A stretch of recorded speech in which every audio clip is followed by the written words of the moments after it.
Okay, it's Friday of Memorial Day weekend, and we are gearing up for a big raucous weekend of the two of us, as per usual. But that doesn't mean that we're not going to have our favorite things. So I'm going to make a staple recipe that I like to have for summer holidays. It's pimento cheese spread. My grandpa made the best pimento cheese spread, so I'm going to show you how to make his. It's really easy. Really all you need is a food processor. He actually made his in a meat grinder. He would set up the meat grinder and do the cheese through that. But I'm just going to put mine in the food processor. First thing I'm going to do though, I've got some jarred roasted red pepper. I actually don't have any pimentos.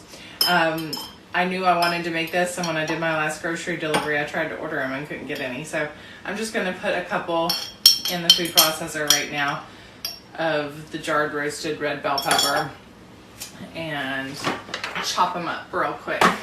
There's a lot going on in this kitchen right now, if you want to take a little look. That is not my wine, that's Ryan's, before I get any crazy messages. We've got beans going in there. Ryan's sauteing some, what do you got going there? Santa Maria style pinquito beans. Ooh, all right. And then of course pimento cheese spread. All right, so I'm just gonna toss those real quick. Okie dokie. And take them out. This is a new food processor. It always gets stuck. All right, Brian. Oh, that's about to happen, help me. All right, so I'm just gonna take these out real quick.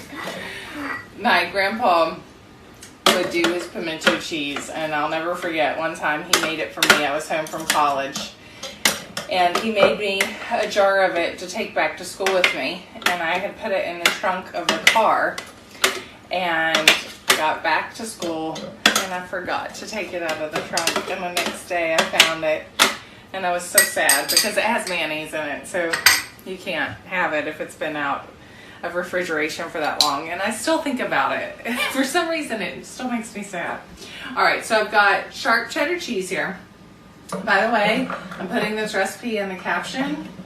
I always put the recipes in the caption, so you'll have it. I'm kind of eyeballing this one because I'm not making quite as much as the recipe calls for since it's just the two of us, but I'm going to put the exact measurements down there.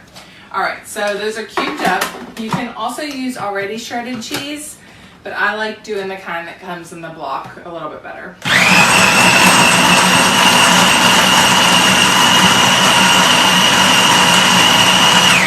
And that's because the shredded cheese has anti-caking agents in it, so it just gets a, you know, a different texture. This to me tastes a little bit fresher, but it's fine.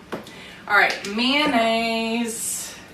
If you're making burgers this weekend, these will be great spread on a burger.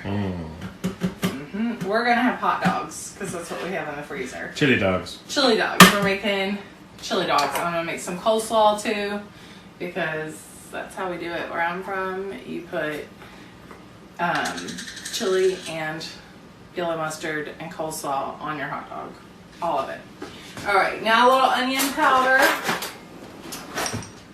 Just give it some flavor. You can also do some fresh grated onion if you wanted to. And you don't really need to salt this dish because there's already salt in the cheese and salt in the mayonnaise.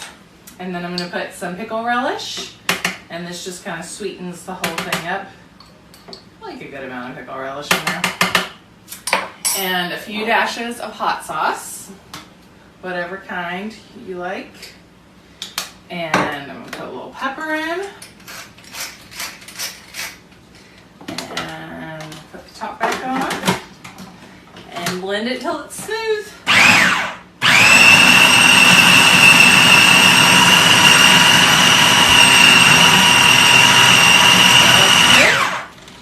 Looks really good, actually.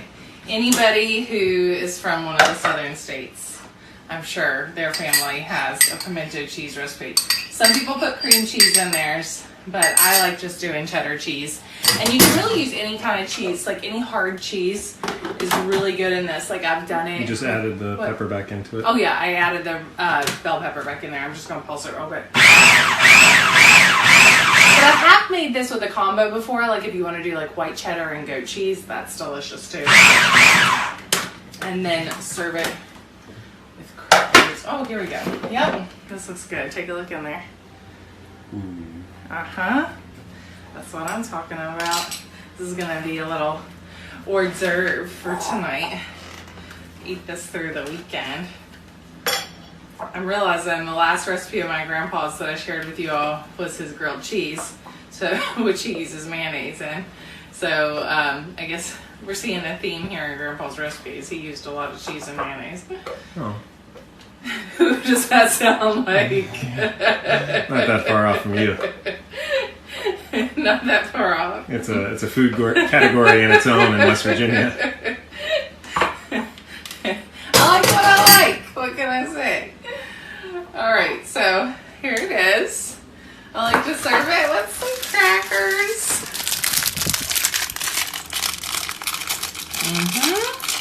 I also really like it on celery and radishes.